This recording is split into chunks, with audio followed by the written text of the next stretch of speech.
Hello, I'm Clint Smith. We're at Thunder Ranch and we wanted to talk to you about the use of a shotgun. People talk about like the defensive shotgun. Actually, if you pick a shotgun up, it can either be in both categories. I could use it in a defensive mode or offensive mode, in the sense that I might go forward with a shotgun where I might be more hesitant to go with a handgun. Shotguns have a pretty good history in America. Everybody knows that most of the Europeans, the white Anglo-Saxons that came from Northern Europe, brought shotguns of some kind, generally fowling pieces. Then what we did when we got them here is we modified them. We sawed off barrels, and we had the 10-gauge side-by-side gun from Doc Holliday at the OK Corral. Where we got into a little bit more trouble is even the Marines took the 97 Winchesters into the trenches in World War I. And hence they got the name Devil Dogs from the Germans because of the shotgun. And they had even what we call a shotgun hand grenade skeet, where the Germans would throw grenades and the Marines would shoot them in the air. And I actually tried it one time. You can actually do it. You can thump those grenades in the air and shove them another way, if nothing else, stop them from the incoming mode. Then shotguns were very prolific in World War II. They became even probably more prolific, not much in Korea, but you saw them a lot in Vietnam.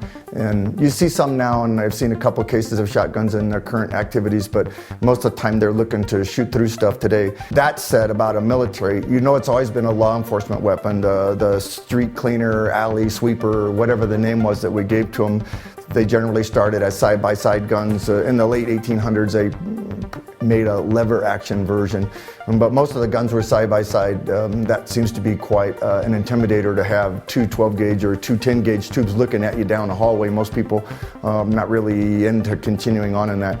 In law enforcement, they've basically been, over the years, declared to be like the lawman's nuke and all kinds of things like that. The side-by-side guns were the ones that we started with. Probably historically over the years, the pump guns were very prolific in the 50s and 60s and 70s. Then there became the inroads of the semi-automatic guns. That makes them a little bit more maintenance specific. In other words, someone has to take care of it, where the pump guns were much more forgiving, I think, as far as what they would load and what they would shoot, and as far as having people use them correctly. Over the 80s and 90s, the shotguns lost some popularity because of the inroads of rifles into squad cars and things like that. But I think in my own mind's eye, the shotgun, even though it may have staggered or faltered for a little while, I think it's coming back into it, and it properly should. It should be in that use of force continuum. It's a proper tool. And I'll give you some ideas why as we go along. I think a lot of times you may not want to shoot a rifle inside your home. Maybe you don't have a rifle. Today, rifles, the cheap ones are $600 or $700, and you can, basically get a shotgun like this, at a single barrel gun, for $50, no more than $100. And people go, well, that's not much of a gun. You just might be surprised what you can do with that gun with a little bit of training. And I don't really need a real sophisticated gun to make it do what I want it to do. And the private sector people, I think you can use a shotgun. There's a couple things you need to understand. You don't need 3-inch magnums in the gun to defend your home. One of the best shotgun shootings I ever saw when I was a police officer came from an over and under shotgun. And a fella just shooting skeet loads. Boy, I mean, the fight stopped right now. Shot him square in the face.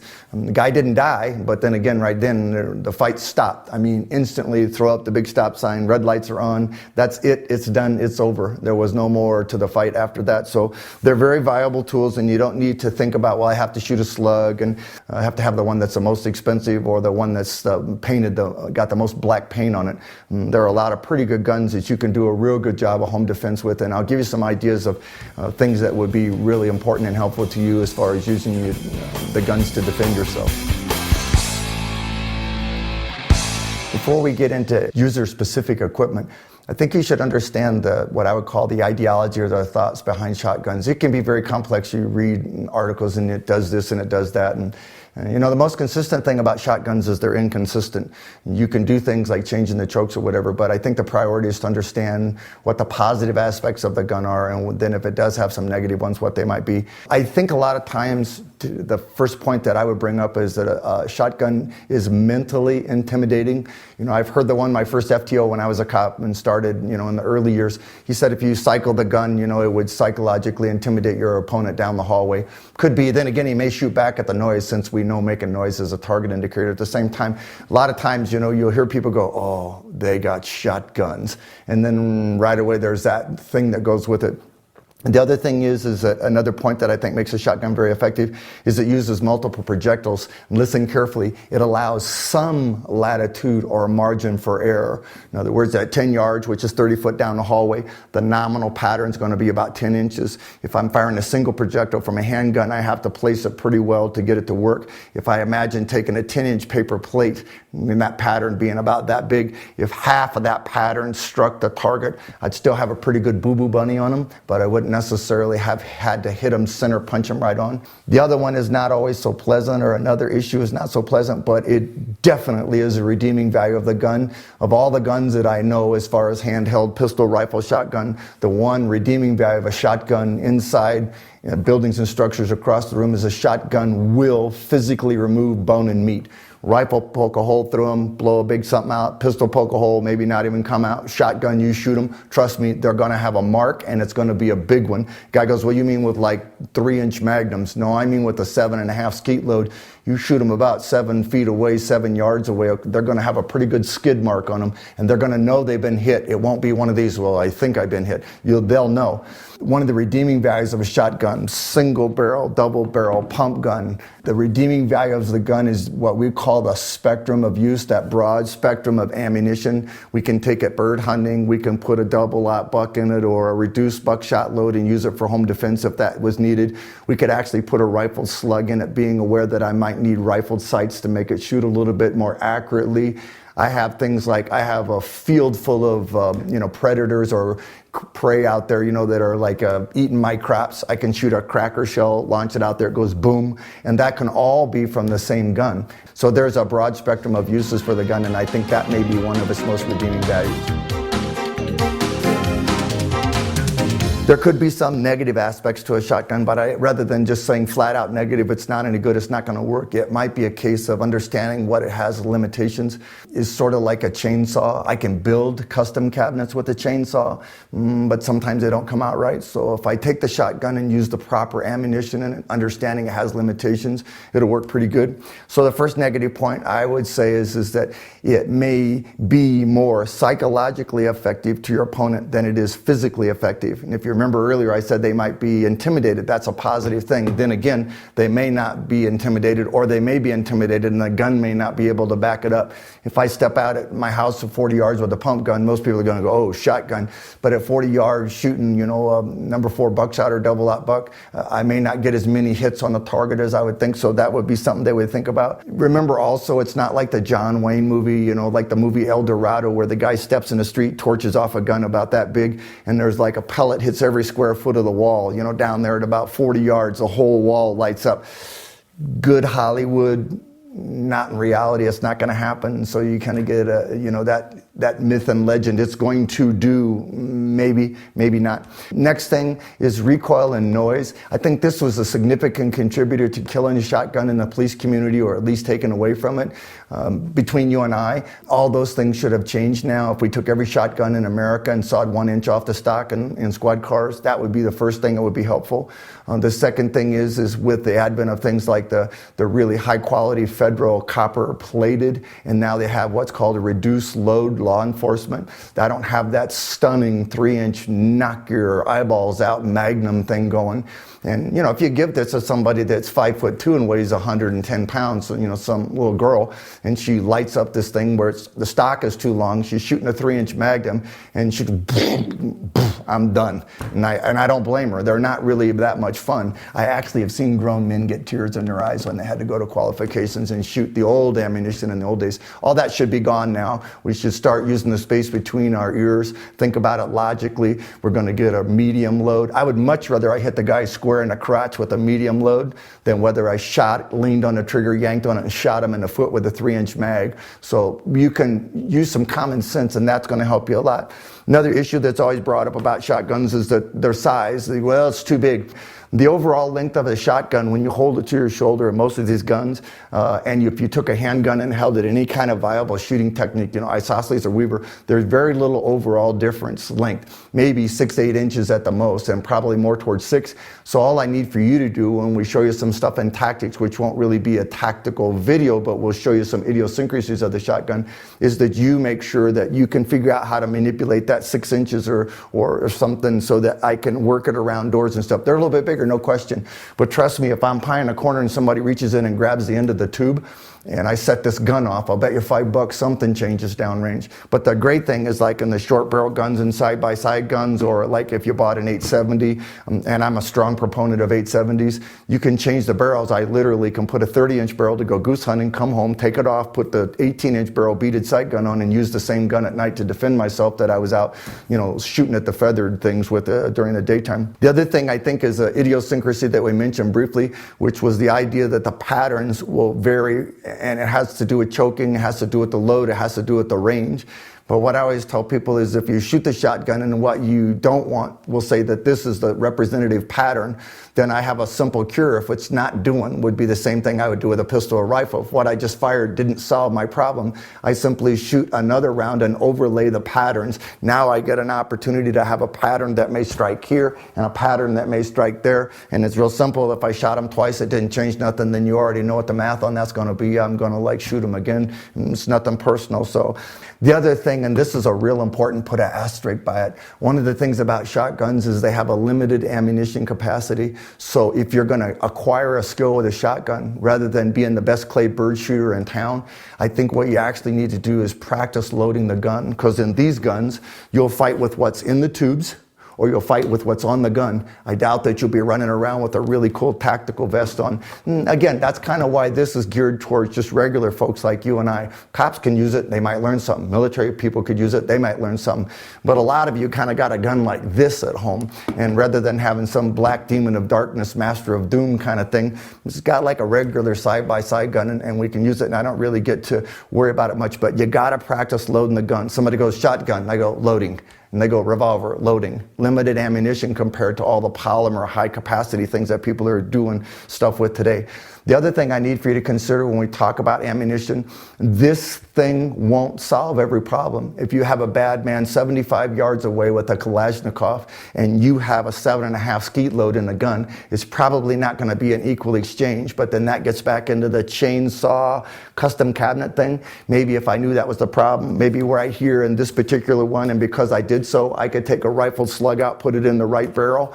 I already shot the right barrel with rifled slugs, so I know where to hold. I'm going to hold, like on his belt buckle it. It's going to strike him here at 70 yards or 50 yards, and then that becomes an acquired skill. I can't really fault the gun. I'm asking it to do something that it generally wasn't designed for, and it may not be a specialty gun, like Wilson and different people build like specific, Hans Vang at Vang Camp, great guy, nice guy, builds great guns, but they're very specific guns for working, and they're very expensive guns, and that's good. You probably get what you pay for there. But those of you who got like this kind of gun, I got my $300 gun with my side saddle on it, okay, my really custom cool night light on it. I maybe got like $400 in the gun, and trust me, you don't want to come down the hallway against this hog if this guy is shooting like skeet loads or something. And as I mentioned earlier, as long as in your mind's eye, your mantra for the shotgun, the most consistent thing is inconsistency. The most consistent thing is inconsistency. Guy goes, well, with this 2.5-inch medium load, great. But if I don't have that special load and all I have is a round of skeet, I'd still like to be able to shoot it down the hallway. So the mantra becomes, okay, load the frickin' guns, okay? Load them, load them, load them, practice loading them, and remember that they might not do what you want, but we could say that about all guns. Okay, I could shoot them with my 45 9mm or 223, may not work. So it's not like we're kicking a shotgun in the crotch. It's just simply some things it'll do, some things it won't. If it doesn't do what I want, then I'll load the gun and shoot them again. So it's pretty simple stuff. But they do have a broad spectrum of use, gives you some sort of positive and negatives. And the negatives aren't really bad. They're more an awareness rather than, oh, that's a flaw and we won't be able to use that. It's not a flaw. It's just the way the gun is. And then we'll work around that. So I'm going to use the tools I have, understand how they work. Remember, practice loading them. Most consistent thing is they're inconsistent. What I wanted to do is talk to you about the ammunition a little bit. This is one of the really strong points of a shotgun is because it's so versatile. So I'll show you some different groups and categories. They kind of break down in major categories like bird, buck, slugs, launch, special. But before you get into that, I just need for you to understand the components a little bit, because if I understand what's going on component-wise, then I get a pretty good idea. This is a representative layout. The firing pin would strike the primer. The primer, of course, is in here. It detonates the powder. The shot itself is in the column. That's why you hear people talk about the shot column. So when it fires, it strikes the primer. The primer, of course, ignites the powder. The powder shoves the wad out, and the pellets are in there. This is the layout for what's going to be happening downrange. And you can see already with all these spherical round balls being wanged down the side of a steel tube, there's a chance for them to be flattened out, which is why you get erratic patterns once in a while. Fedra helped cure that a lot by putting in copper plating, which made the lead balls, the spherical balls, more resilient to not being skid marked and getting, because you get like a real nice pattern with buckshot and then one's over here. Remember, most consistent thing is inconsistent, right? This will give you an idea about what's going on. Generally, all the ammunition that you would shoot in a shotgun will follow this format. The difference would be, of course, the primer and the case stay the same. You can have high base or low base. Generally, low bases are lower powered, but everybody goes, well, trust me, you take one of these babies and set it off in the hallway. Someone gets tagged by it, they'll know it. Is it the absolute best? Well, no. You know, a cannon, lanyard, wheels, that would be best, but this is something you can actually shoot. Powder gives you an idea of the ignition. This makes a little bit of difference. Sometimes this is a full wad column, but you'll see like in some buckshot loads, they'll just have a flat base, especially the older ones. And then this is the real money one here. This determines the power. This determines how the pellets leave. And then this is the actual load going downrange. Remember that the pattern is basically going to be elongated. To give you an idea and help you visualize this, a lot of people, they go, the pattern does this or that. Based on ammunition, choke on the gun, as a general guideline, if you just took a skeet load and a double lap buck load, they're going to spread or open about 1 inch per yard from the target. A generalization. That at about 7 yards, which is 21 foot down the hallway, so find 21 foot down the hallway, you're going to get about a nominal 7-inch spread. So at 7 yards, I get a disc about this big, and what it's going to do is that's about how big the pattern will be. What you need to remember is that the actual pattern will be strung out like this. So at the end of the muzzle, it would be very tight, like 60, 70 caliber diameter. And as it came down, it would flare. So think in your mind's eye of as a trumpet. At the end of the muzzle is the mouthpiece.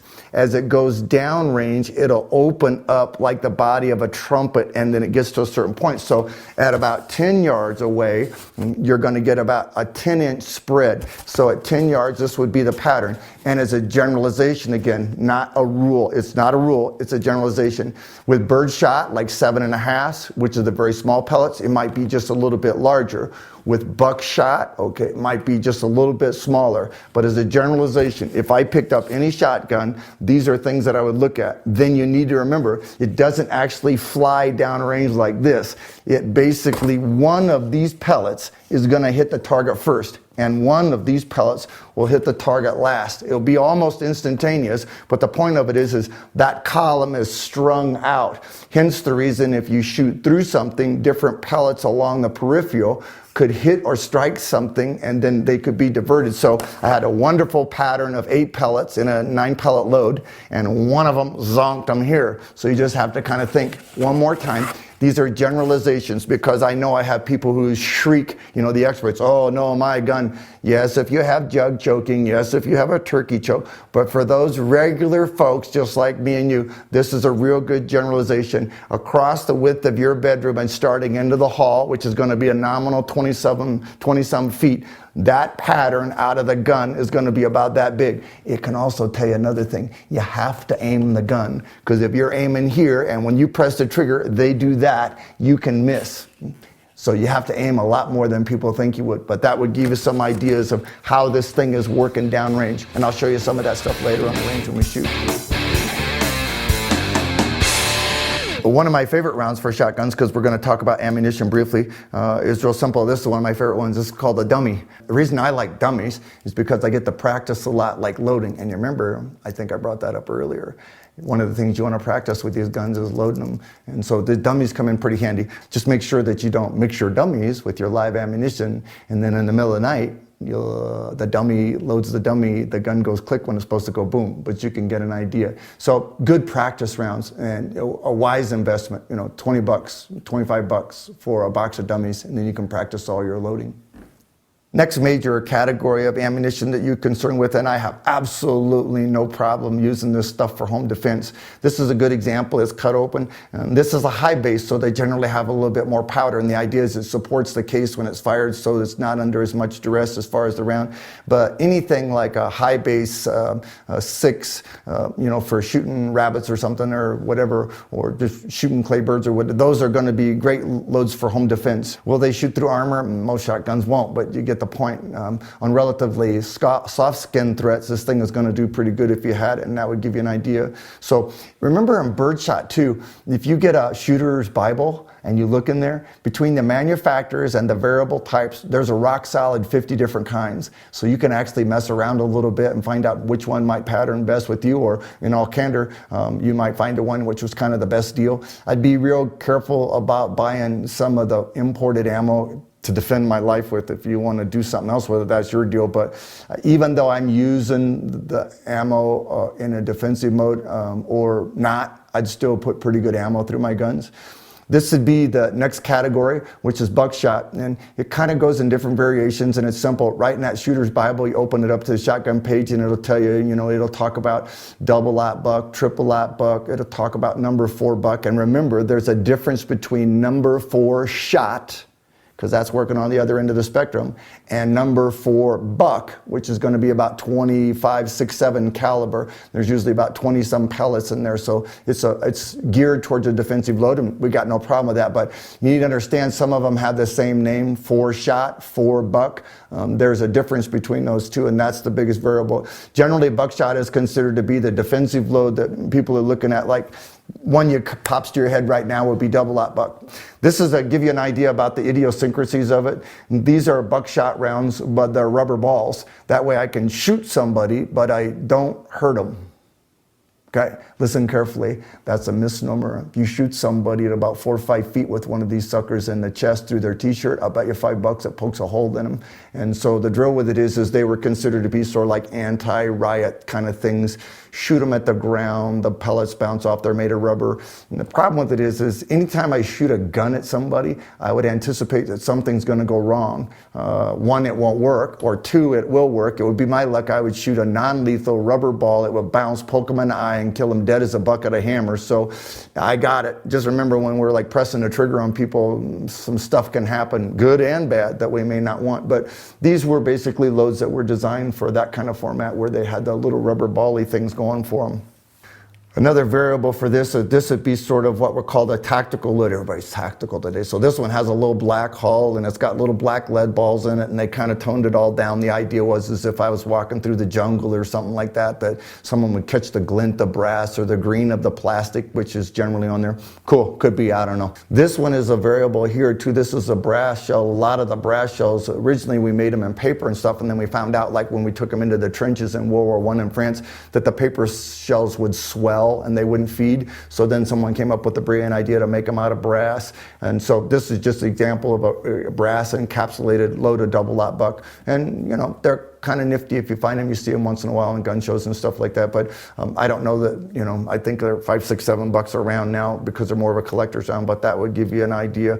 So remember, you have birdshot, about 50 different variables there. Look at the shooter's Bible. Then you have buckshot, and then you have like number 4 buck, and you have aught buck, double aught buck, triple aught buck. Then we can copper plate it. We can put it in a 3-inch Magnum, really stupid. Or we can get a reduced load where we don't knock the snot out of ourselves or bust our fillings out when we press the gun to use it for home defense. But in all candor, for most people who are using a gun for home defense, like in this application, if you put a skeet load in that gun or a high base 6, trust me, when we start in, it'll do a pretty good job. If you knew you were going to fight like hard people, like hard armor and rifle people, first of all, if I knew that, I would have took a vacation day and went to Cabo San Lucas. But if I had no choice, there was an old system called Dutch loading, where people would load like 2 rounds of buckshot, or maybe a rifle slug, 2 rounds of buckshot, and then 2 bird.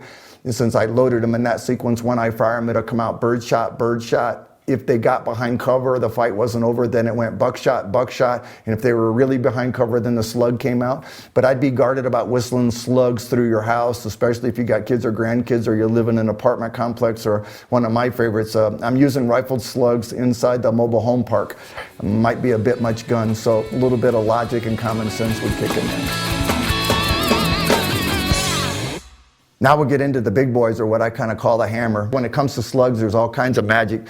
Lots of people have done different things with them. This is sort of a piston system that was developed in Europe, and actually it has a series of fingers around it and a piston inside. So when it strikes, the piston actually drives open and opens them, so they become like a flower blossom effect. This was the same thing. If you actually look at it, it has a whole bunch of what I call vents through it. In other words, it's a solid ball, but it has a whole bunch of holes. The idea was to let the air pass through and make it more aerodynamically stable and help it turn and stuff. Again, it was, a specialty round. This basically is called a sabot, or some people call it a sabot, and it's real simple. It would be like a sabot in artillery like we're using today. There is the projectile itself and then two plastic encapsulating sleeves. And the idea is we shot it out with the sleeves, and then the sleeves fall off, and then the single projectile goes forward. And they made them in a couple versions. There were some that were made out of, almost like a drill rod, where they took them apart on a lathe, and man, it would whistle through a car like poop through a goose, but you get the idea there. And it was a whole thing. It was another quest to make the shotgun kind of a rifle. We were looking at making a specific format. These are the ones that are what I would call truly more American. This is called a Foster, and it's just a solid piece of lead. It's got a little hole in the end because everybody likes a hole in the end. It's got the rifling format on it. In theory, it was supposed to help turn it and stabilize it, and then it has a hollow base. You'll see them a lot, for example, in places in the Midwest where they can't hunt with rifles. They can only use shotguns, and they'll use a slug, and you get different variations of that. All you're going to do when the thing fires is get something that's a big chunk. This particular one is not a Foster. This is the Foster. It has a hollow base, and if you look at this one, you go, what's that? Well, that's actually the fiber to help keep it from damaging the lead. Remember, when it goes down the barrel, we can give it a boo-boo bunny, and then the deal is the screw help anchor it, and then these are just recovered ones. This one is taken but not recovered from anything other than we opened it up, and this one actually came out of a target, so you get an idea. And then the two of them actually in their package would be the Foster down here, the hollow point one, and then the Brennecke. And a lot of people like Brennecke slugs. They're very popular, like in Alaska for bear, because of that big, heavy, solid base. They punch through stuff, and so shooting bears and mooses and stuff, you could kind of get an idea. These are funny ones, okay? This is one for killing bowling pins, believe it or not. It's got a set like dragon's teeth on the front. It's supposed to whack the wood, bite in, and like drive the bowling pin off. If I ever was attacked by a bowling pin, I guess it would be really cool, but you get the point. This is a round spherical ball, like I gave you the buckshot before with the round ball. The idea was I was going to shoot people, but I wasn't going to hurt them. But you get the point. They were making them so that they'd have different capabilities and be able to do different things with them. So we had the birdshot, lots of stuff there. We had buckshot, lots of stuff there. Rifled slugs, lots of variables. Then we get into kind of what we call launching and specialty formats. And you may or may not have a use for these, but at least you're aware of what's going on. This is kind of an interesting concept. We kind of used them in Vietnam. They were called flechettes. In my mind's eye, it's a bunch of finishing nails with fins on the end. You shot them, and the idea is to go through foliage and stuff like that and poke holes in people. As far as like being lethal, if it was relatively short, 1, 2, 3, 4, 5, 6, 7 yards, maybe you got a whole chest full of them. But if you're 25 yards away, what you'll do is get a bunch of nails stuck in you, sort of you nail your hide to the wall. These come in different formats, and you can see short ones and long ones, and what they are is real simple. It's a launching cartridge. In the old days, before they had a lot of the bigger launching capabilities, they had an attachment that fit on the front of the shotgun. You could stick a hand grenade, not in the sense of blow-up grenade, but a tear gas grenade, stick the launching cartridge in, and then shoot it. And so all it really is a black powder charge to launch that grenade so that it went downrange and gassed everybody in the 60s when everyone was misbehaving. These are called ferrets. The ferrets are pretty interesting. They're ferrets that are barricade penetrators. They'll actually poke a hole through a window or glass or something like that, and then there's a small amount of gas in. And generally there's enough gas, like if you shot it through a vent window on a car because someone won't come out, then they usually come out. You shoot them in a house and it may or may not be enough, and you get an idea. Big thing in shotguns, pick the ones that you want. For most of us, civilian pukes like myself, you get you some birdshot, maybe based on the type of gun you have. If you wanted a rifle slug, if I lived in the Midwest and was going to take the gun deer hunting. But for just flat out home defense, if you just had some 7.5s, maybe some 6s, if you lived in a hard structure where you thought you might have to shoot through something, then you could get some number 4 buck or a double-aught buck. But please, in your mind's eye, I don't need a $2,000 shotgun and the world's most expensive ammunition to defend myself with. I can take a $100, $200, $300, $400 shotgun, put some good American-made skeet loads in it, and can get pretty ugly in the hallway keeping the bad guy away. And all the deal with shotguns, you got to practice loading the gun, and the most consistent thing about the gun is it's inconsistent. I wanted to talk to you briefly about action types. Most of you already know what kind of shotgun you have, whether it be a single or double, and people will elect that, I gotta have an automatic for home defense. I don't know. That would be an individual choice. I don't particularly feel unarmed with any of these guns, but you give it an idea. This is probably the most simple of the versions. This is just a single barrel gun. We kind of set this gun up so that we could use it by putting some additional ammunition on it, and I'll give you some ideas about using it later on. But people go, well, that's not very exotic. You're right. It's also not very complicated, and it's also not very expensive. It also becomes a pretty viable home defense tool.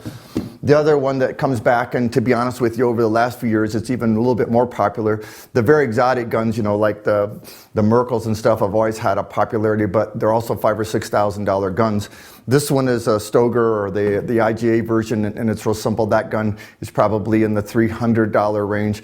And really what brought them back to us was cowboy action shooting. A lot of people wanted the guns, so we got some really good quality guns, but they're not necessarily really expensive guns.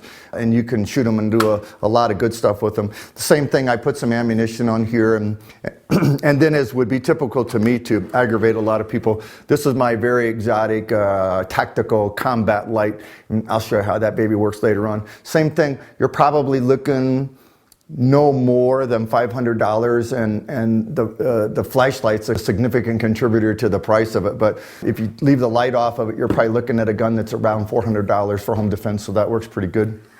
One of the old standbys, I think sort of the icon of shotguns, are the Remington 870s. There probably isn't a police department in America that hasn't had an 870 at one time. I think the really good thing is they're just a rock solid gun. They're sort of like the Chevrolet of shotguns, so to speak. They've been around a long time. They do a great job. There's been lots of modifications. This one's actually sort of a plain gun. It's got a couple little idiosyncrasies. We just put sort of a speed feed stock on the gun. It's got a side saddle on it for some more ammo. This is a XS sight, X like an X-ray and S like in Sam. Probably no one's making any better fighting sights for shotguns or defensive shotguns than these people, and we highly recommend them. And the great thing is you can take a standard barrel, you just get some JB weld, and you can actually attach their sight right on the gun without having a bunch of drilling and tapping, and I gotta go to a gunsmith and give this boob $200 to screw my gun up. Pretty plain, simple guns. You can change the barrels very easily, so I can put a rifled sight barrel on it. I can change it and put a turkey barrel on it to go turkey hunting. So they're very universal, very general utility type guns, and really rock solid guns. And Remington has, of course, decades had a rock solid gun with that version of the gun.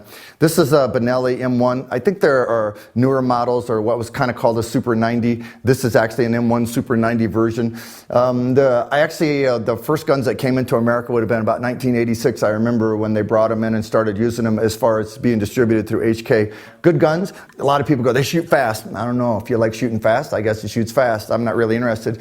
This one has a pistol grip. People talk about, well, I like it. It's more comfortable. And what it may work on for people who are smaller statured and structured, it gives them something to hang on to. If I wanted to be able to hold it maybe a little bit more than a regular stock.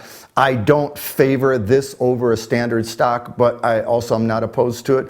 The one idiosyncrasy of the Benellis, is always remember that you want to keep the front lug on the magazine tube really tight, because if you let them loosen up, what happens, the barrel actually will move, and then it will actually shear them or peen them off. And of course, someone from Benelli just crap, but I don't care. I've seen them, the barrels will shear off, the lugs come off, and I've had the barrels fall on the ground, and I've seen it with my own eyes. So it's not a big deal. There's nothing wrong with the gun. What you need to do is remember to keep the front tight. But so there's no misunderstanding, I would do the same thing also on an 870. You can't have it loose because the barrel's going to move and get an idea. When we talk about other kinds of shotguns, just as a general overview, this is an over and under gun. And like I mentioned earlier, if you didn't catch it, the absolute best shotgun shooting I ever personally seen myself was done with one of these guns in a skeet load on a burglar. Lit them up pretty good. You notice they're a little bit fancier. They're kind of a 2-shot gun. They're stacked over the top. Trust me, if I took this gun and skeet loads and this was my home defense gun, I would have no problem with it. Another clever thing about them, with the guns barrels being stacked side by side, you can actually take sort of the rubber band thing and put a flashlight on the front, so you have the 2 tubes this way and the flashlight on this side, and it doesn't work too bad. This is a Winchester, and you can get an idea just looking at the action and looking at the wood on the gun. It's more of a high-end gun, and it's not a problem. All it amounts to, in this case, if I use the gun for home defense, is I shot him with the very best gun I own. So it's nothing personal, but the idea that, well, that's a quail gun, it certainly is. It's also a burglar gun in the hallway. You already know about the length, and you can see I kind of favor shorter tube guns. But remember, like I told you on the 870, you can put a longer barrel if you need to. Don't feel like if I have a single barrel or a double barrel that I need to go out and spend $600, $700, $800, $900. I got to have an automatic so I can defend my home. I don't think so. But then again, that's a Clint thing. The pump guns, you know, are pretty inexpensive. Just get the gun that works best for you, or the gun that you can afford, and then practice with the gun that you can have or can afford, and it'll be just great for home defense. Lots of different action types. Pick one, choose wisely, practice. Most of the time when you're in home defense, the range is going to be so close that the patterns are not going to be that big anyways. But in the interest of making us all smarter, a couple things you need to remember. In most shotguns, the choke, whatever it is, which is choke in your mind's eye, think of a constriction. Whatever that is generally like in the last 2 inches of the barrel. I have somebody go, well, I had a 30-inch gun, it was a full choke, and I slammed the car door on it and put a kink in it, so I sawed it off, and now it's a 26-inch full choke. Well, no, actually it's a 26-inch cylinder gun because you cut the choke out. It's not good or bad, just so you're aware. Basically 4 generalized chokes that you're looking at. The first one would be real simple. It would be a cylinder bore. In your mind's eye, think of it as a straight pipe. There's no constriction, it's just a straight pipe. And it got a sight on it, whatever would be appropriate. Improved cylinder is going to have a minimal amount of constriction in it. And think of that one like for shooting double-aught buck and rifle slugs. The idea is that there's some constriction to help stabilize it, make the patterns a little bit tighter. When you get next one is modified, think of it more as like a quail hunting gun where I was going to walk across the field, have a choke with a moderate amount of constriction. So you can see in cylinder we'd have the biggest pattern at the given range. In improved cylinder we'd start to constrict it. In modified, now I'm going to constrict it a little bit more. And of course, the sort of everyone's what they talk about favorites are the full chokes. And you can see from the diagrams that I'm not like an artiste, but you get the point very well. This one's got the most amount of constriction in it, and it would be the tightest pattern. These, of course, would be all at the same given range. You know, least amount of choke, a minimal amount, a moderate amount, modified, right? And the full choke. That simply regulates the pattern. Listen carefully. I strongly recommend against shooting rifled slugs in modified and full chokes, because what happens is we've constricted it and you can get a tendency, to be honest with you, if you had a full choke gun and you shoot 50 slugs through it, it's probably not a full choke anymore. You probably stretched it or started to damage the constriction a little bit. Doesn't mean you'll blow the end of the gun off, although it's not one of my favorite things. I've seen some of the ends of the barrels breached a little bit for you to think about.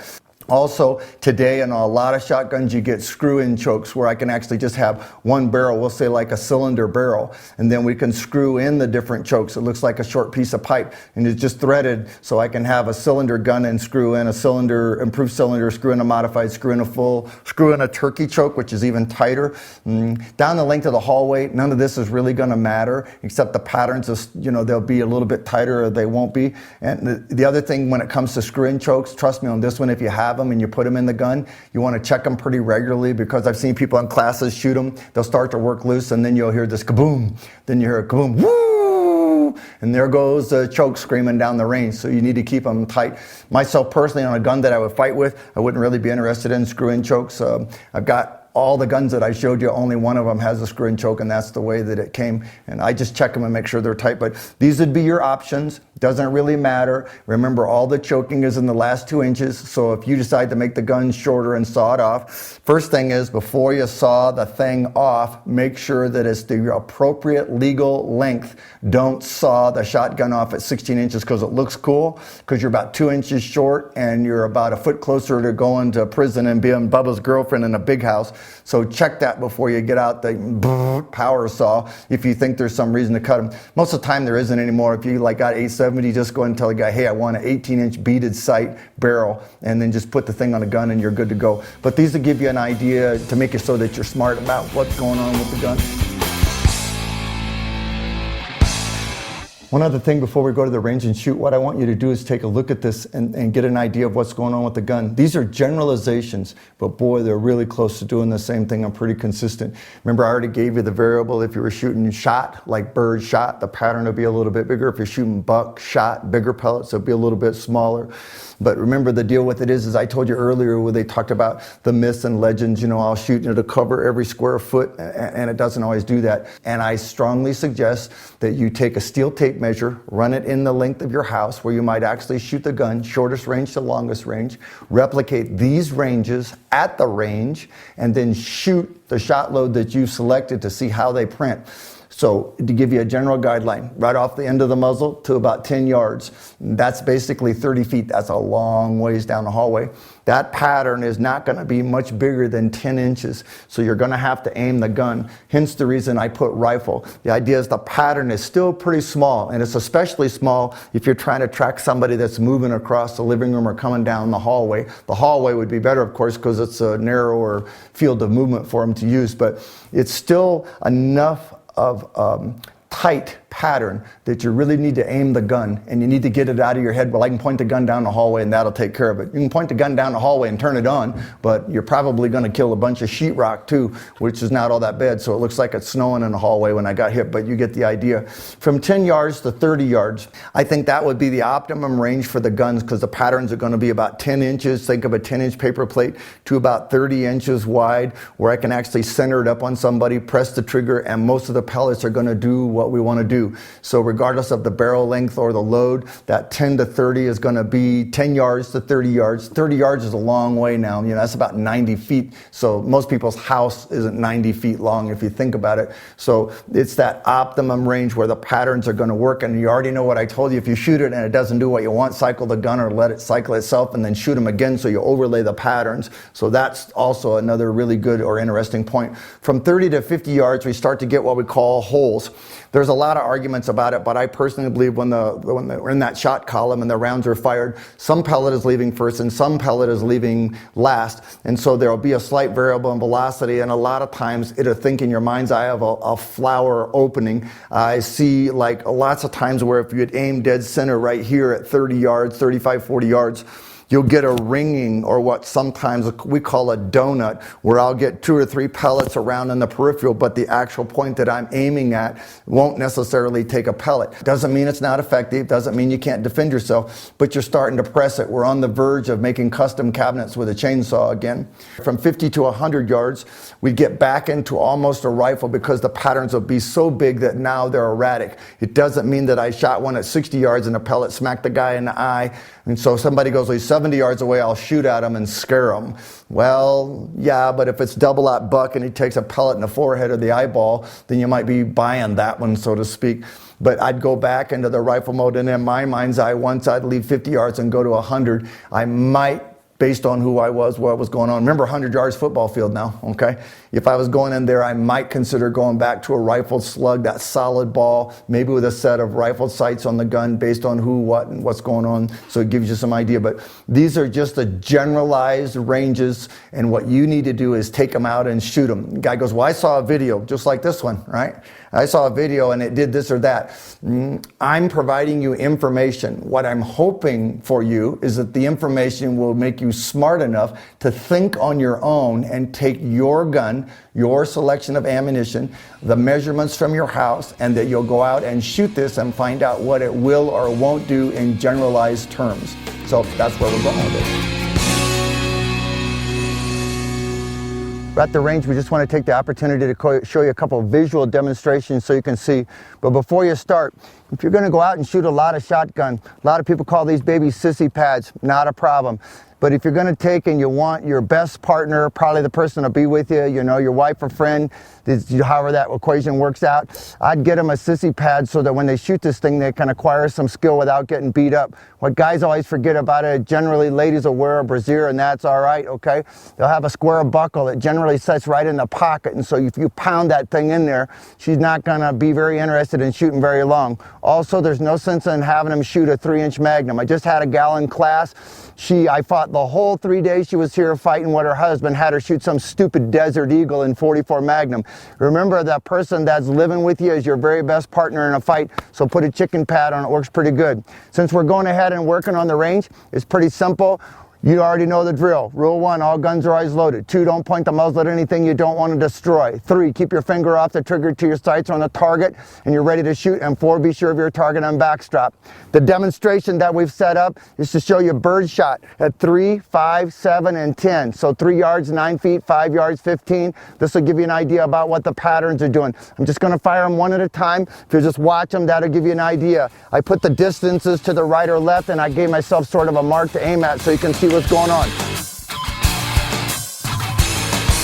We're just using simple bird shot here. It's no magic. All I really want you to do is just take a look at what we're doing. We're shooting the first one here at 3 yards to kind of get an idea.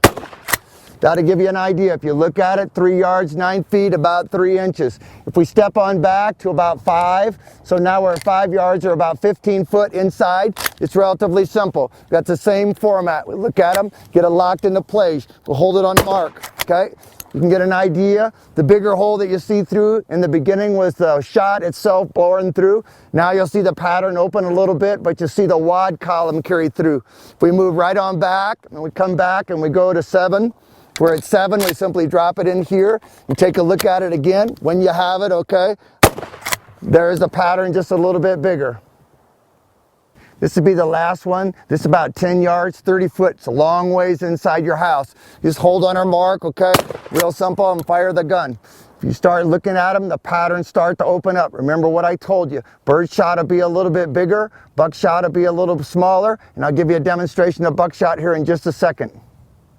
Okay, you got an idea now from looking at the bird shot. Now we're going to go to a buckshot. In this case, it's double-aught buck, so it's about a 30-plus caliber projectile. And very simply, what we are now is about 3 yards or 9 foot. If we hold on the mark, okay, that'll give you a pretty good idea of what's going on.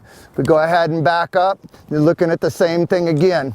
Just real simple, nice and easy stuff. At the 5, we're about 15 feet, so we're just like inside the bedroom, so to speak.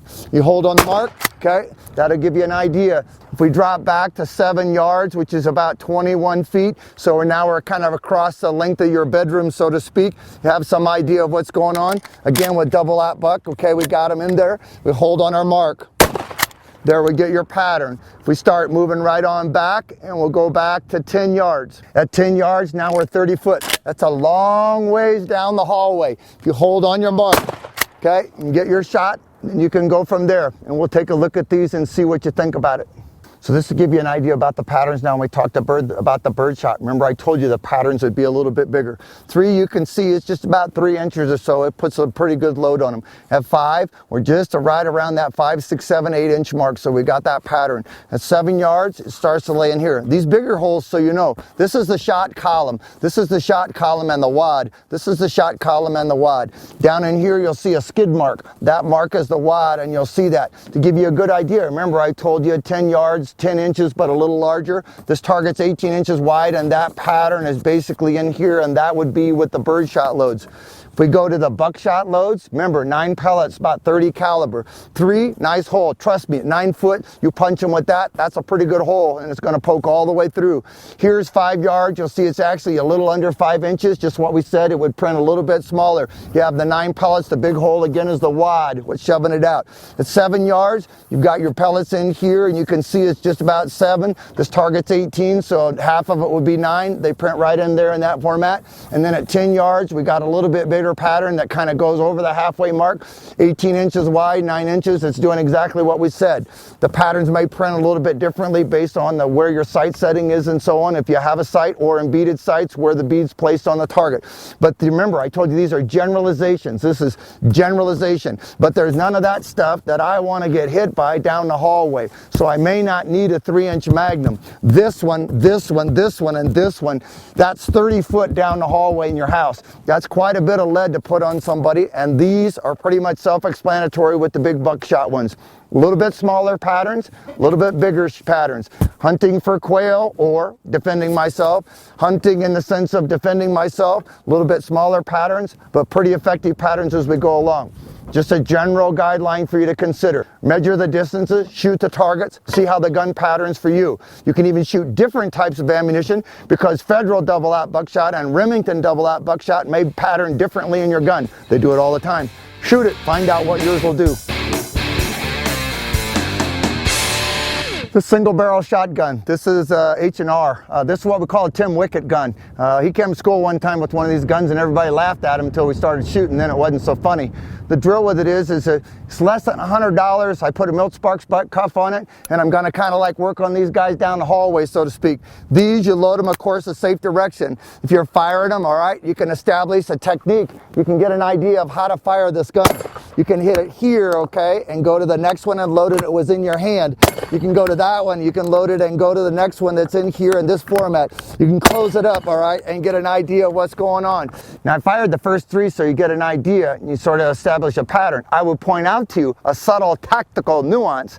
All the ammunition was either in my hand or on the gun. So if I'm standing in my Ho Chi Minh flip-flops and my Mickey Mouse underwear, I'm fighting with what's on this gun to make it work. So if I have it in here and set them, if you'll look at it, I'll slow it down for you. If I had it in here and I fire, when it goes there, I recock the gun. I stick the next round in, shut it. If I fire it, I recock the gun, bring it back into place and shut it, okay? And then I can recock the gun. As long as there's ammo in this gun, I'm standing in the hallway, and there's none of that stuff I want to get hit by. Single barrel shotgun. Side-by-side shotgun. A lot of them now are being brought in. Like I said, this one I put, the only thing I really got elaborate on it is an XS sight. Gives me a nice sight for my older eyes. This one I got my really cool tactical flashlight on. Now I got 2 tubes that I can run on the gun. Remember, the deal with it is I fight what's in my hand, okay, or on the gun. What I don't want to do is worry about whether or not I do or don't have something else. This one, if you watch it, I'm going to fire a couple and then slow down so you can see it. If I bring the gun up and mount it up, okay, and I fire it. Once I fire it, okay, if you open it up and you simply move back, the cases will come clear of the gun. You don't even have to polish them. Get your next 2 in the gun. Then you can start it again. Then simply watching it. It works in this format. Come and get the next loaded up. Keep it in the same format. Okay? And then you can keep it going that way. Side-by-side shotguns. I don't need a $1,000 shotgun. I need to know how to run the gun I got. Side-by-side gun. It's a pump shotgun. This one's an 870. I like 870s. I like them all. I can use them all. It doesn't really matter. You get an idea. These guns, you need to worry about loading them. This is another good example of the rounds that are on the gun or in the gun I might have to use to defend myself with. If you have other additional rounds and the action's open, a very simple technique is simply take it and lay it. Then you'll see people do all kinds of shake and bake stuff. Don't do it. Lay it in a tray. Shut the gun. It's good to go. When you get your next round, simply lay it cradled in your hand in this format. Lay it on the bottom of the tray. Push up until it goes flush. Then rotate. Put your thumb behind it and shove forward. So if you're looking at it, I would grasp the new shell, I would seat it, I would push it, and I would grab the front of the gun. When the gun goes empty, it's not a problem. We'll reload it, but you get an idea. Remember when these, keep your elbow underneath the gun when you cycle it. If you bend your arm to the outside, we'll say 9 o'clock, what happens is you twist the action bars, so we want to stay behind the gun. So if we're looking at them here, it's relatively simple. I would cycle the gun.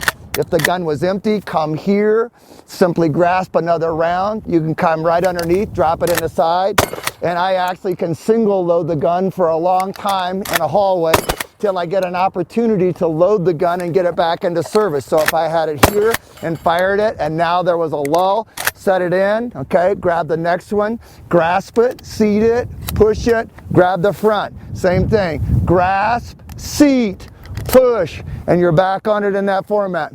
Pump guns are pretty good. Got to practice with them. Remember, every time you press the trigger, the gun's empty, so you have to cycle it and keep your elbow underneath the piece when you run it so that the gun's working and you don't twist the action bars. About the only idiosyncrasy with a pump gun. Sometimes when you load these pump guns, you need to unload them because I might not want to fire it. You'll see people cycle the action, shells flying everywhere. It's pretty silly. All you have to do is go to the action release. If I bring it back in here and bring it back, that takes one round out. I can stick it back in the carrier. There's another one on the tray that came out of the tube. Simply roll it and get access to it. Not a problem. Stick it back in your carrier. If you got another round in the tube, you can simply reach inside. My thumb is pressing towards you, and I hit the action release and take them out. So instead of cycling crap all over the floor and scaring the hell out of everybody in the house, learn how to unload the thing properly with the muzzle pointed in a safe direction so that you're not shooting holes and stuff you don't want to. Please and thank you.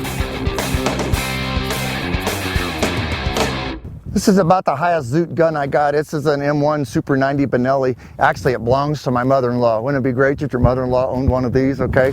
Kind of her gun, she lent it to me because she knows all I got's old guy guns. And these are pretty simple. You can cradle it the same way. You drop it in the side, you press the button, and that puts the first one in. Then use the same technique. You simply seat it there, push forward, okay, and you use it in that format. Same thing, you can get a side saddle. That was the thing that holds the rounds on the side. You can load those to do the same thing. It's not a problem. Just keep the gun in that format so you got some ammunition on it. These, of course, the intrigue is that they shoot fast. I don't know that shooting fast is solving your problem, but like, for example, in the case of my mother-in-law, maybe she doesn't want to be running a pump gun. She just gat this hog up and turn it on in the hallway. And trust me, with the little white-haired lady there, you know, letting them go, I guess it's actually blonde or gold or silver or something, but still, it's a pretty ornery gal in the hallway. Get in behind the gun, okay, and you can zoom in that format. That'll make you have one of the meanest mother-in-law kind of things. If you ran it and it was empty, I simply take a round, punch the button, put it back in. Different shotguns work in different ways, so you have to look at it. And remember, you want to like load them so that the things are working and doing what you want them to do. That means you're going to have to practice them. Oh, by the way, did you notice that this one, even with the long magazine tube, eventually went empty? So we still got to practice loading them. Semi-automatic shotgun. Couple subtle things I want to show you about shotguns. Many times for the regular people like yourselves and myself, I don't always have slings on shotguns, and the deal with it in a long gun with a sling is always remember a sling to a long gun. Rifle or shotgun is much like a holster is to a pistol. I have some place to put it. If you have a sling and you elect that you want to carry the gun, I was just going to show you the two most common methods. This is called a strong side carry, i.e. I'm right-handed, so this would be my strong side. Muzzle's elevated up in this format, and I can hold it like this. And slings are pretty good, but if you actually walk with a long time with a sling, you get pretty tired, and so you'll want to know how to dismount it and use other sides. But to actually dismount this gun and take it so that I could use it, I simply move my arm and elbow out. I get access to the shotgun. I take it forward. Don't swing the muzzle everywhere, okay, so it looks like a freaking windmill. Keep the thing so it's pointed down range. Get it here. You'll notice I have the idiosyncrasy of picking the sling up. If I have a sling, pick them up so I'm not catching them on doorknobs and rear view mirrors. Do what it is I'm going to do when I'm done doing whatever it is. Fingers straight, safety on. Check your environment. Grasp the sling at the front and simply put it back over your shoulder. So that would be the remount. Dismount, grab it here in the middle, take it straight forward, get it so it's ready to work, pick up your sling, I'm done with it, fingers straight, safety on, and remount it over your shoulder. Another variable could be real simple. It's called the opposite side carry if you have a sling. Even in a home defense gun, if you have a sling, one of the things that I like about it, if I sling the gun over my shoulder, let's say I went outside, which I don't think is a good idea, and I was going to talk to somebody, which I don't think is a good idea to close ground, but you see where I'm going. I can take this and it's pretty low profile. The other one kind of had a stovepipe sticking up over my head. This is pretty low profile. To dismount the gun, it's relatively simple. I simply lift it 6 to 8 inches, and that takes the pressure off the sling. Once I lift it, I take it forward and roll it counterclockwise to bring it up into place, and I have that same little queer habit of picking the sling up so I'm doing something so I'm not thumping it.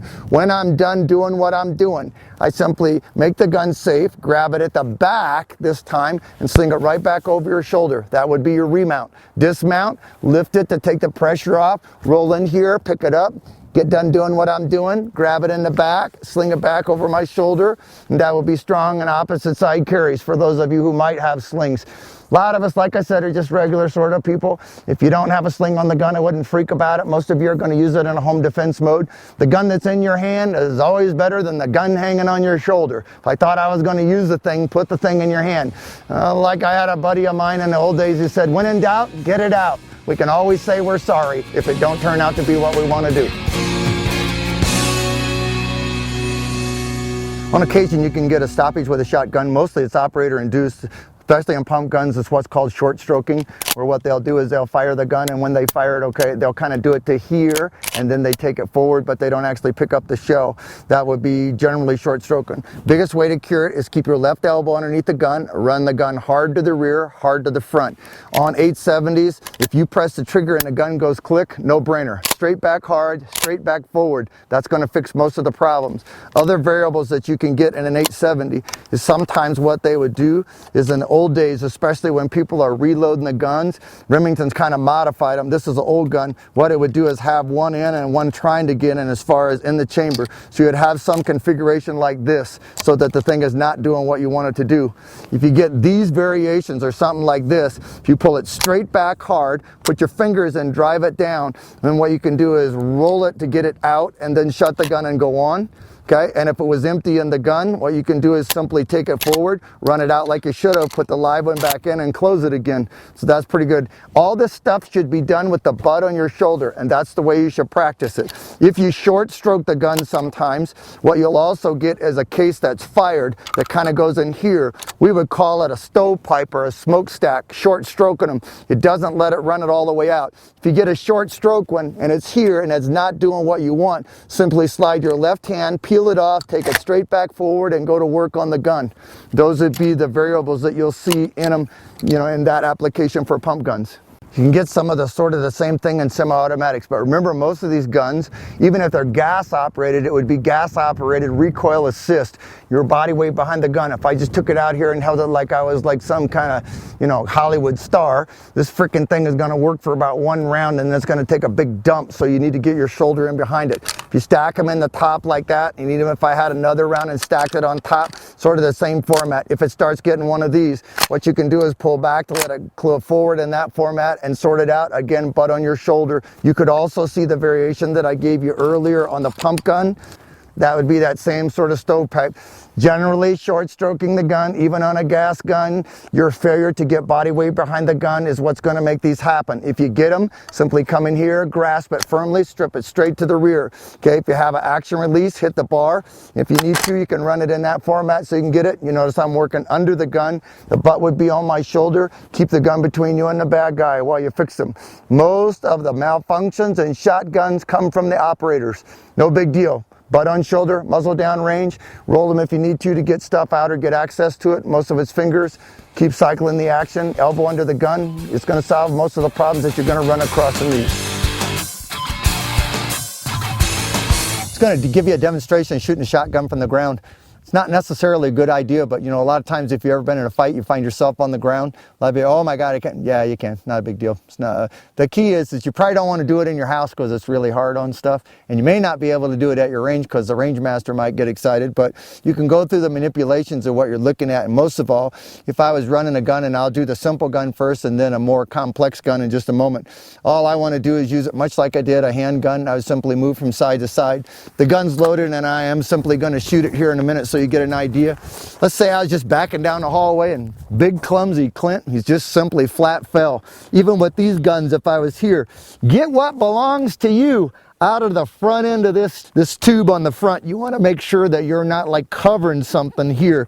So if I was in this format and needed to use the gun, I would simply be here, shoot it. Once I get it, I can unload it, come back in here. You're going to have gravity help you, even if you're on the ground. Get it back up and go to work, okay?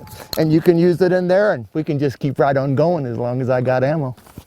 This is just a more sophisticated gun. Remember, the thing is that people go, it'd be a lot easier with the automatic. Might be, but remember, they're gas guns and they require recoil also. So even if I was down here fighting on the ground and get it, it's real simple. You want to get behind the gun so you can get it to work. If you don't, that's exactly what's going to happen in that context. So you have to get body weight behind the gun so you can see what's going on with it, okay? So if you have the rounds in there, really roll your shoulders and get behind the gun so that you can really run it, because this is going to be part of the shortcomings.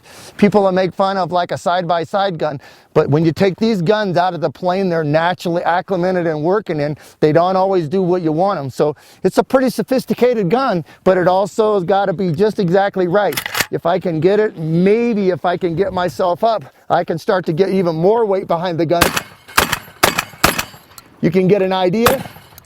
That's going to work, and there'll be the difference. You can have them. They cost $800,000-900,000, but they don't always run the way you think they're supposed to, especially if you're on the ground. But you notice a slight deviation, being able to get myself up and roll my body weight in behind the gun makes the gun run a lot better. So you have to take it into consideration. Sometimes simple is better, even in shotguns.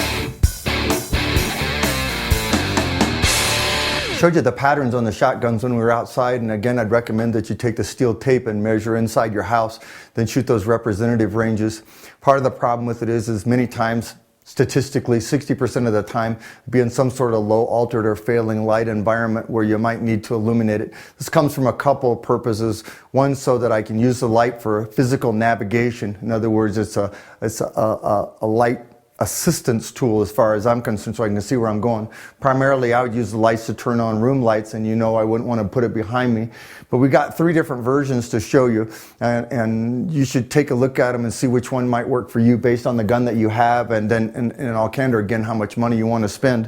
This is a 870 version, and in this particular one, it uses a Surefire system on it, and they have a pressure switch would activate the light. It has an off-on switch, so you can activate it, leave it full on, and it has it, of course, on both sides so that you can activate it. It's a little more sophisticated, and of course, with sophistication comes expense, and it's just a little bit more money, but at the same time, it replaces that forearm on the 870. So this is getting pretty close to being a really good defensive gun. It's got a shorter barrel, and has side saddle capability, so I can put additional rounds in the gun, so what's in the gun or on the gun will work pretty good. And then it has this light mounted system that replaces the forearm. It's probably what we would call the expensive version. Didn't say it wasn't worth it, I said it was expensive for most people to do it. And then in a pump gun format gives you an idea. So this is approaching sort of like the top of the line in the sense of I got a shotgun for that purpose. It has ammunition, it has a short barrel for manipulation and moving, and it has a light mounted system. Remember, I'm using the light primarily for 2 things I mentioned to you: navigation, you remember that one, but I also use the light so that I can make sure that what I'm about to trip the lever on is what I actually want to shoot. So we always get these comments from people, well, if you have a gun mounted light, you'll point the gun at your children. Well, you might, you idiot, but I'm not going to point it at them. The light actually has 2 sources: the spot of light that's choreographed with the muzzle, and then the arc of light generated by this high quality light. So this is one version of it, and this one particular one, like I said, is mounted on a Remington 870. This is a crossover between what we would call a more sophisticated gun, this being the M1 Super 90 Benelli, which makes it a semi-automatic gun. What I want to do is show you a crossover now. Maybe I spent a little bit more money on the gun, but I don't have a lot more money to spend on the light system itself to replace the forearm. So I could have this gun, and it's cool because this means once it's loaded, I could shoot it and I don't have to worry about physical manipulations and like pumping the gun. But let's say I had that as a gun, but that I had these as light sources. A couple things on the light just to bleed off in them for a minute. You'll see a lot of these lights, they generally come with an average of 36 inches of parachute cord with them. What you really need to do is chop it down so that it fits you, get rid of all those black dingle balls and all that crap on it, because all that stuff just gets in the way of fouling the gun. The way to do it very simply is if you simply hook it over the top of your hand, and to measure it correctly for you, I simply stack them like that, and I would like for the light to hang at the bottom of my hand. The idea here is if I needed to drop the light, I can get out. I do not and would not advocate advocate you put it around your wrist unless I was jumping out of a burning airplane or going down in a sinking boat, because I might want to get rid of the light. Once you have the light in this configuration, then I simply would take the shotgun to get it into a point where I want to use it. By having it here, I simply would pick it up. I can use it in a couple formats. I can cross it here, remembering to not place your hand so that it would interrupt the charging handle as it cycled, so it will be slightly forward. I could fire it in this format to activate it so that it looked like that, okay? So I got this thing going for me. Based on the size or strength of my arms, I could also bring the gun and set it in this format so that I literally provide a shelf with my hand here, and I simply set the shotgun on the shelf, and then I activate the light in that format. Then again, working under the premise that you could get it in a different format based on your hand size, I can simply take it and go to a syringe position that you know, the Surefire being set up to work it very well, and I could simply extend lower fingers to support the light or place it right alongside, and then I could use it in this format to use the gun, so I would have it here to use it, activate it, do whatever it is I want to do, and I got it in that format. So I'm kind of supporting it here. And in this rendition or version, I would simply come underneath and cross it and use the back of my wrist to support the gun. That gives you another version of it. Or come alongside and provide a shelf for it. So that would give you another version. That's this type of light with a lanyard and very easily set up. Another variation would be pretty simple, is the ring system that we use on the lights here for our stuff most of the time. Every principle or application technique stays the same. I work here to activate it. I can uncross it here, provide the shelf and activate it. I also can go into a syringe mode and activate it alongside and support it. I think the good thing about the ring is if I need to do something like load the gun, if I have a side saddle, I can simply have it here, be using it. I need to load the gun. I simply move the light to the outside, take a shell, stick it in here, load the thing, and then pick the light back up and go into whatever my selected firing position was. So that gives you a sophisticated gun, but a less sophisticated light, but it still serves the purpose. You can use the ring system, okay? Or you can use a lanyard system, and remember how I showed you to regulate the length correctly, and then it should work out pretty good for you.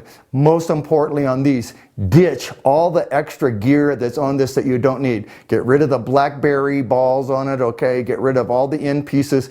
You'll notice that I actually cut it off, set it on fire, and clamped it with a pair of pliers so I have no additional tails. Sophisticated gun, unsophisticated light, still serves the purpose. This is about as simple as it's going to get. I think it's full value, about a $400 shotgun. I've taken a Milt Spark side saddle and put it so I have additional ammunition. And this is kind of what we call the Lester Roden special. Lester is a student of ours, and of course people always make fun of him when we don't have like a real sophisticated gun. But in this particular instance, what I've done is taken this side-by-side gun, taken 3 pieces of bike inner tube, straddled it on the gun, and stuck the light in. And this particular light's a Surefire. So I have real strong assistance tools, extra ammunition if I need it, a pretty simplistic gun.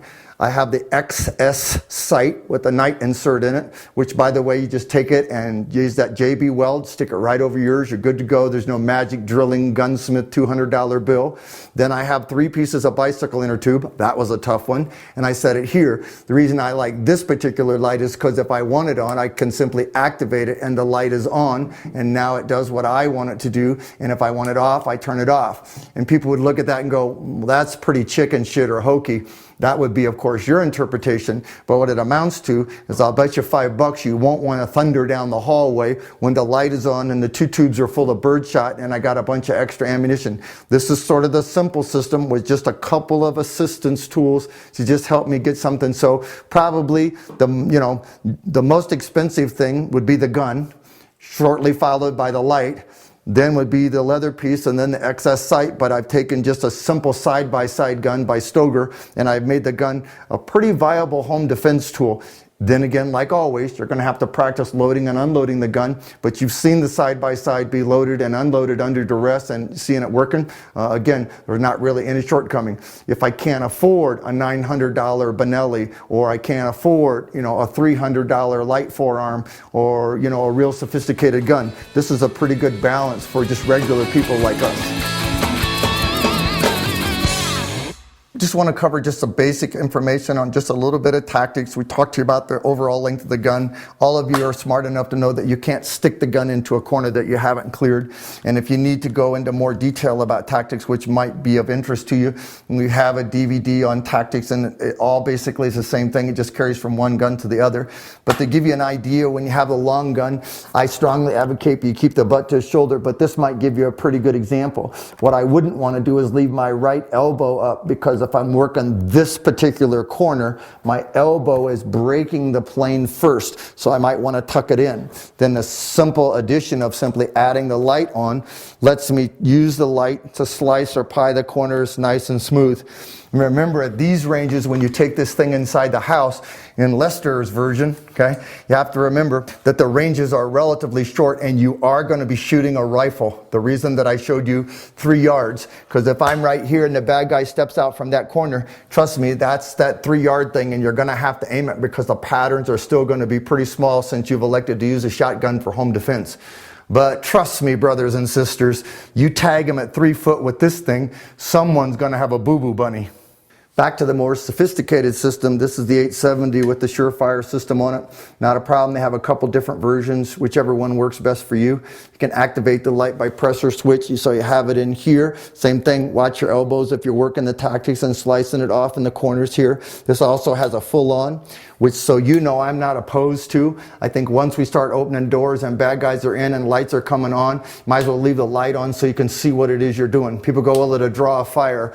And the actual act that you stay in the home will draw a fire, or the potential of that. So if you're going to basically defend your family inside, you should consider that. If I turn the light on, you'll hear the arguments, the light will visually impair my opponent. It might, but doesn't do a damn thing to his trigger finger if he has a gun. And if he just like did 3 rails of coke, okay, and he's like got a whole load of meth on, he probably is not going to be intimidated by the light. If he's reasonably sane and sober, he's going to know that when that light beam strikes him, he's going to be found. Most people will move away from it. And if it's used in conjunction with get out of my house, I called the police, you're scaring me, those things are basically, shall we say, sort of the forward to what's about to happen to them, which isn't going to be very pleasant. But these are good light systems. Again, we talked about it earlier. It's expensive. I didn't say it was too expensive. I said it's more expensive in this version, and then this would be the pump gun. Practice the gun, elbow underneath. Turn your lights on, work through, find out how it's going to work for you. Then that'll solve a lot of problems for you. This is the most sophisticated of the guns in the sense it's a semi-automatic. You know, they're going to be gas or recoil operated, or a combination of both. Keep body weight behind the gun. Going to the lanyard type system, as far as it here, you can see a couple of advantages of not necessarily having it mounted on the gun. One more time, be careful not to get your hand and your support hand and the light hand in the way of the ejection port or the operating rod. You want to have it forward. So if I was in this format, you could see it works pretty good as having it in here, because now the light is actually on the right side of the gun, which allows it to clear the plane a little bit better. If I was working a hard corner to come over to this side, if I came here, then the light will be in the wrong place. So if I simply uncross it and stack it in here, now the light goes in ahead of me, which is what I'm looking for. If I have it in the ring, I can cross it, again being careful of the operating rod, have it in here. If I was working and came to this side, I could either use the heel technique or syringe supported along the side and use it in here in this format. Okay, we know the guns are longer. We know the guns are in jeopardy as far as weapon retention. We also know that if this is the only gun you have, you should have some idea. I caution you again from a tactical standpoint. Don't stick the muzzle beyond something you haven't cleared, and make sure that your elbows are not breaking planes that you haven't cleared yet visually. So I may tuck the elbows in tight. If you look at this, I brought the left elbow way under the gun to slice it in here and work the corner. Keep the gun up. The light serves a couple purposes. One, navigation. I can find my way around so I see what's going on. And 2, to identify potential threats or confirm that what you're about to press the trigger on is what you really want to shoot, which will be more important than whether we did or didn't shoot them in the house. That is, if we shoot, we shot the correct thing. This gives you a good idea about the light. It could be handheld, gun mounted, whatever. But this is the thing that I believe a lot of people are missing. This is the beam or spot of light and it's very simple. This is generally choreographed with the muzzle, but I need for you to be aware of, even at this range, because we're about 4 or 5 foot from the wall. It'd be even wider, okay, if we were farther away as far as the arc. This arc of light comes here. Now the engineers at all the flashlight factories crap themselves and go, it's not an arc of light, it's a circle. I got news for you, slick. If you ever fought with a shotgun or a gun with a light, if he's mounted the thing up, it's very simple. This segment of the pie, he's not going to see because the gun mounted thing blocks it out. Hence the reason I call it an arc. But if you look at the arc of light, if we'd back up 5 or 6 feet, you can see the arc get bigger and bigger. This spot is choreographed with the muzzle. You'll notice that if I step in front of it and he basically puts that spot on my belt buckle, there's still more than enough light to see the arc on my hands. So what I'm getting at is down a hallway with the light quality that we have today, if he shines it down the hallway on the floor, the arc of light is still going to be enough to see a threat or a potential threat and to be able to see their hands or ask for compliance. Use both light sources, both the spot, generally choreographed with the muzzle, and the arc, that's an extension of the light so that you can see what's going on. It's sort of like I'm looking at the camera, but in my peripheral vision, I see the light that's now moving on me. So that gives you an idea of what I'm talking about. This is our gun and our spot, and then this is the arc of light around me. And you have to use both of them and look at them and train up to them. Very valuable tool as long as you're aware of it. What I want to do is take just a couple minutes, and I just kind of took one of my more favorite shotguns and just give you a little bit about techniques. And people want to know about how do I hold this or how do I hold that. There's a couple things that I would point out to you before we start. If you look at a shotgun, if you take your finger, for example, and you put it right here, you'll feel that joint where your arm meets the trunk of your body. I wouldn't put the butt of the shotgun there, but so you know I wouldn't put a rifle there either. That's going to give you kind of a hickey and you really won't care for it very much. The other thing, if you look where my finger is laying, you'll see that collarbone that runs basically from this joint to the center line of my body. I wouldn't put the butt of the shotgun there. If you want to get a good idea of where the butt of the gun goes, if you simply just take your left hand, if you're right-handed, and reach right inside here and just grab a big fistful of your armpit. What you'll notice is the thumb lays between this joint and the collarbone, and your thumb will kind of fit right in a little pocket, which is what it's often called, the pocket. I would put the butt of the gun there. Many times your ability to put it in there is affected by how long the stock is. If you'll remember early on, I said about cutting 1 inch off the stock. Most stocks are too long. Hence, the shooters reach over the guns, especially on smaller statured people and things like that. You have some idea about how to move with the gun, so what it would look like is relatively simple. If I had the gun and I wanted to use it, I would keep the gun in the ready position. And remember, ready is much like in your pistol and your rifle. It's not a technique in the sense of high ready, low ready, guard, tactical ready, covert ready, Hollywood ready, all that crap. Put the butt on your shoulder. Keep the gun between you and what you don't like. If you're working very close to a doorway, you may have to lower it down, and you already know you don't want to be in front of the door when it opens, so the act of going forward, I'd keep the butt there, lower it, keep your stinking finger off the trigger. I would open the door and step back away from it so that I could bring the gun up. Actual techniques in behind the gun will be varied by where you are, because there will be a difference between pristine shooting, shall we say, Pan-American skeet or trap, and shooting the gun in your house. But believe it or not, there are some similarities. If I could, I'd like for my feet to be just outside body width apart. If I was right-handed, my left foot slightly forward. And if I could, if you'll look at my knee in slow motion, I'm kind of flexing it. That serves in a lot of cases like a shock absorber for the gun. If you stand erect and shoot them, the gun will want to rock back like this. You can see I'm kind of making that motion, where if I get here, same thing, even though it's a side-by-side gun, I get my elbow under the gun. You want the butt in your pocket where we talked about it. This would be the pristine example, left elbow under, right elbow up, so that I have this platform to work from. But I cautioned you also about the right elbow. Don't break the plane of a left-handed corner with your elbow so that people know that you're coming. Then once I had the right elbow in whatever position I wanted it, the left would stay underneath, then I would simply get some body weight behind the gun.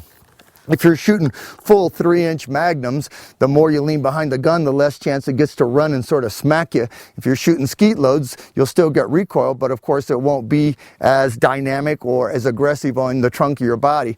But anyway, I look at it, I would get behind the gun, and that way I can move here.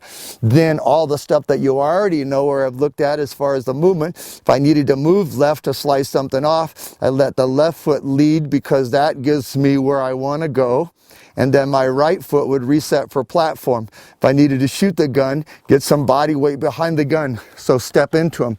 So key ingredients here, make sure the stock fits you as a general guideline for your individual gun. If you can put your fingers on the trigger, of course, making sure that it's clear. You would like for the butt of the gun to set inside the crook of your elbow in this 90-degree angle. If it doesn't fit, then you'll be stretched over the gun, which means it's going to get a chance to beat you up. So this, in my world, will be an optimum fit for Clint. Access to the triggers. I have the 90-degree bend. If it's too long, you can take it and cut it off. And like the Pachmeyer past pads now and those kind of pads, they'll have heavy ones, and you'll see the big, what I call honeycomb ones.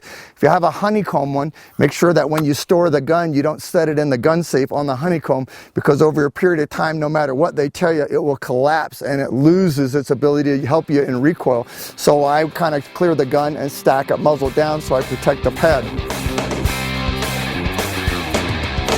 Make sure the gun fits you. Keep the butt on your shoulder. If you need a recoil pad, it's not a problem. When you practice, shoot with lighter loads. The 3-inch mags are great fun. Everyone giggles about it, all right? But in reality, all they do is screw you up, and they make you real jumpy and you're leaning on the gun. Not for everyone. Some of you stud muffins are just fine, but the rest of us regular people don't want to have our fillings knocked out of our face. So I want to basically work on practicing with the gun, and then I can work in these applications. And remember, and every time that you might move laterally, also consider that when I went forward, I might lower the muzzle to open the door and practice stepping back away from the threat too and getting the gun up. I know I'm gonna die. I'm not gonna help them. Anytime I can, I'm gonna step back. Distance is always your friend, and I would work with these. So easy stuff, body weight behind the gun, make sure you know where the pocket is, practice with a medium load, and in fact, go out there and practice.